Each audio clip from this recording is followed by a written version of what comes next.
Petróleo dispara, bolsas caem após ataque de Israel, queda talvez do decreto do IOF e dados pelo mundo muito mais aqui no nosso Morning Call, dia 13/6 de 2025. Bom dia a todos, sejam bem-vindos. Por aqui, Max Braga. Vamos lá falar um pouquinho de economia para abrir bem o dia.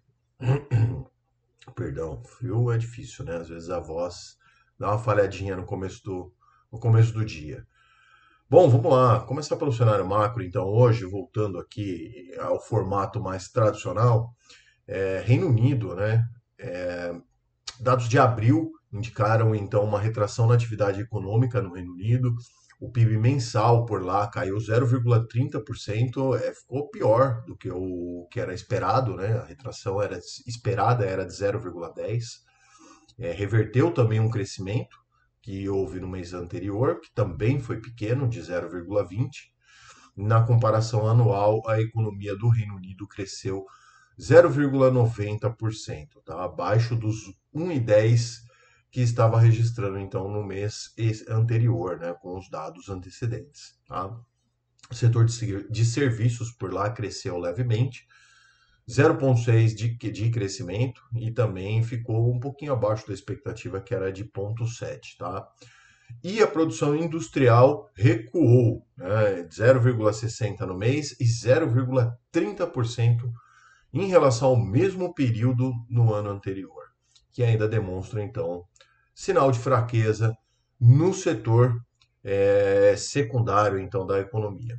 Nos Estados Unidos, os dados do índice de preços ao consumidor, ao produtor, perdão, o IPP, apontaram um avanço moderado da inflação. O núcleo subiu para 0,10 ao mês, né, o aumento mensal, abaixo dos 0,30 também, que eram esperados então pelo mercado, e acumula uma alta de 3% em 12 meses. Tá? O IPP cheio teve a variação mensal lá em 0,10 vezes versus, né, o que era 0,2 projetado, e a alta anual de 2,60 em linha com as expectativas. Tá? Pedidos iniciais de seguro-desemprego somaram 248 mil, acima da projeção, que era de 242, mantendo-se ali mais ou menos no mesmo patamar da semana anterior. Esses dados sugerem que a inflação por lá segue ali sob controle, né, e estabilidade do mercado de trabalho. Mas a gente sabe que essas coisas são cíclicas, por isso que a gente verifica esses dados sempre. No Brasil, então, as vendas no varejo recuaram 0,4% na margem agora em abril, né, nesse mês de abril, após a alta de 0,8% no mês anterior, tá? Maio, né? Indicando então desaceleração pontual na atividade. A gente já vem percebendo isso faz algum tempo. Ainda assim, o setor teve um desempenho sólido, se a gente colocar a comparação anual, é uma alta de 4,8%, tá? Acumula então um crescimento de 3,4% em 12 meses. Isso o setor de vendas no varejo. Tá? O segmento de móveis e eletrodomésticos teve uma queda sim de 0,3% no mês, mas registra uma leve alta de 0,7 na comparação anual. Tá? Hipermercados e supermercados, apesar da retração de 0,6, seguem com desempenho robusto na comparação anual, já ali com expansão próximo de 7%. Dessa forma, então, dá para a gente entender que esses sinais de acomodação no curto prazo estão sendo sustentados pela resiliência do mercado de trabalho, né, independente da qualidade dos empregos, enfim, e o aperto das condições financeiras também, ele limita o avanço de alguns setores da economia brasileira. Falar um pouquinho sobre as bolsas, antes da gente falar sobre o ataque lá em Israel. Mercados acionários, então, norte-americanos encerraram ontem o dia em alta. Dow Jones, a bolsa mais antiga, 0,24 de alta, S&P 0,38, S&P 500, e a Nasdaq teve uma leve alta de 0,24. O Brasil também teve o seu dia positivo, ganhou 0,49, fechou 137.800 pontos, tá? Embraer foi destaque de alta no pregão de ontem, 4,22, e Marco Polo também subiu 2,84. Os destaques de queda ficaram com MRV 4,68 e BRF caiu 3,14. Vou falar um pouquinho rapidinho da questão lá do Israel e Irã, e depois a gente volta para renda fixa, né? Então, 200 caças, generais mortos e retaliação. Abre aspas, né? Essa é a matéria aqui que eu já estou lendo aqui na Infomoney sobre isso. Já tinha visto essa notícia ontem ainda, no início da noite, né? Finalzinho da noite, ali, início da madrugada. A operação, então, que o Israel deflagrou contra o Irã, para instalações militares e nucleares, né?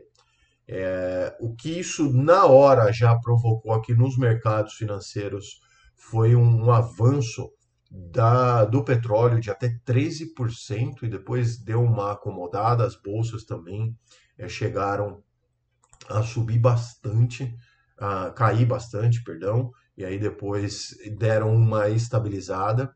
Deixa eu dar uma olhadinha como é que está o pré-mercado agora, para vocês entenderem um pouquinho, mas o negócio ontem à noite foi de fato bem mais complicado. Só um momentinho, estou abrindo aqui. Bom, por enquanto, né? Nasdaq fechado, euro também, tudo. O euro opera em queda nesse momento no pré-mercado, aqui nosso. Ibovespa não abriu ainda. Lá na Europa, o DAX da Alemanha está operando em queda. Na França também opera em queda, 1,39 o DAX. CAC na França, 1,01.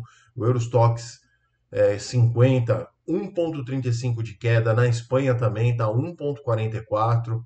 Suíça, 1,21. Então, assim, sim, temos um dia aí complicado para as bolsas mundiais depois desse ataque. Também a variação do petróleo deve ser atingida no curto prazo.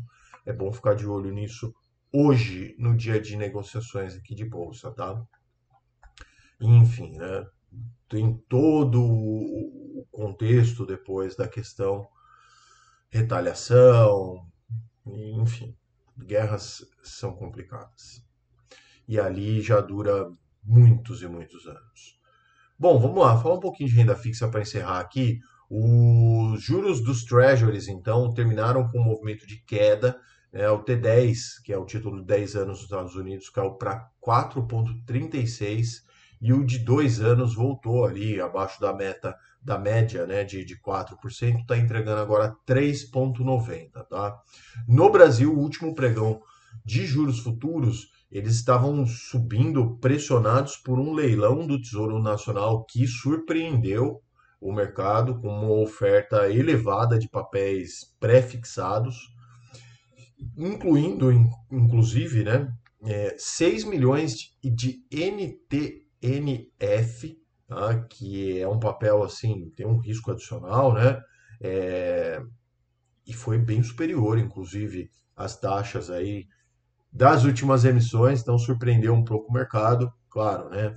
Isso daí é o governo tentando rolar a própria dívida, né? O governo está numa sinuca de bico. E pelo risco adicional também, a curva de juros acabou que ela estava ali, né? Subindo, estava sendo pressionado para subir, e aí acabou derreter um pouquinho, caindo um pouquinho por conta dos dados fracos do PPI lá dos Estados Unidos, né? Preços ao produtor. Inverteu também toda a questão depois, né? O leilão ganhou um novo impulso com a notícia que a Câmara poderá, então, suspender o aumento do IOF proposto pelo governo. Vamos acompanhar o noticiário político por hoje, ver o que vai acontecer por lá. Existe lá talvez uma movimentação para a derrubada daquele decreto. Ainda não temos nada sobre a MP, né, que eu já falei, aí, todo mundo está falando sobre isso, inclusive trago mais notícias quando tiver. Hoje, às 9, eu vou participar de uma reunião exclusiva aqui para assessores e meus clientes, claro, com um time de wealth da XP para entender os impactos, etc. Então, trago mais informações na segunda-feira. Bom, e inclusive, né, essa possível questão aí do IOF pode inclusive reverter ali o fator do aperto monetário, porque se continuar desse jeito, é capaz, então, que o mercado precifique a possibilidade, continue precificando mais ainda a possibilidade de mais um aumento na taxa Selic agora na próxima reunião. Se não me falha a memória, é na semana que vem, tá? Então, bom, é isso, né? Vamos ver como que vai ficar. Realmente tem aí grande parte do mercado já falando em Selic a 15%, que seria extremamente mais, né? Já está em 14,75, mais prejudicial ainda, tá bom? Se gostou do vídeo, não esquece de se inscrever aqui no canal. Também comente comigo as notícias aí na caixa de comentários. Eu respondo a todos vocês. Nos vemos amanhã. Hoje, sextou, né? É isso. Espero que você tenha conseguido ter um bom dia dos namorados ontem. Hoje, sextou, daqui a pouco. Então, descanso. Um forte abraço a todos. Juízo no final de semana, aqui na segunda-feira. Tchau.